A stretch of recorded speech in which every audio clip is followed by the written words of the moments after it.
உங்கள் வாழ்க்கையில் உங்கள் 2 பேருக்கும் சண்டை வந்துருச்சுன்னா அந்த பிரச்சனையை அன்னைக்கே உட்காந்து செட்டில் பண்ண பாருங்கள்.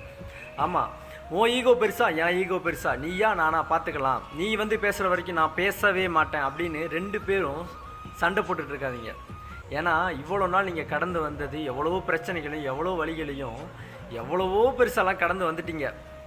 எப்பயோ பிரிய வேண்டியவங்க இன்ன வரைக்கும் அதெல்லாம் செட்டில் பண்ணி வந்துட்டீங்க. இந்த சின்ன பிரச்சனை ஆனால் சொல்கிறேன், ஒரு நாள் 5 நாள் ஆகும், 5 நாள் 10 நாள் ஆகும். ஆனால் அந்த இருந்த அன்பு பாசமும் அக்கறையும் உங்கள் மேலே வச்சிருந்த அரவணைப்பும் சத்தியமாக கிடைக்காது. இருந்த அந்த பாண்டிங் உங்களுக்குள்ளே இருக்காது. ஏன்னா உங்களை பற்றி இருந்து நடந்தது எல்லாத்தையுமே யோசிக்க ஆரம்பிச்சிருவாங்க 2 பேரும். நீங்கள் 2 பேருமே உட்காந்து யோசிக்க ஆரம்பிச்சிருவீங்க, இதெல்லாம் பண்ணுனாங்களே. ஆனால் எவ்வளவோ பிரச்சனையை கடந்து வந்துட்டீங்க. தயவு செஞ்சு சொல்கிறேன், ஒரு சாரி கேளுங்க. உங்கள் கூட இருக்கிறவங்க தானே அப்படியே மனசு கரைஞ்சி உங்கள் பின்னாடியே இருப்பாங்க, உங்கள் கூடயே இருப்பாங்க.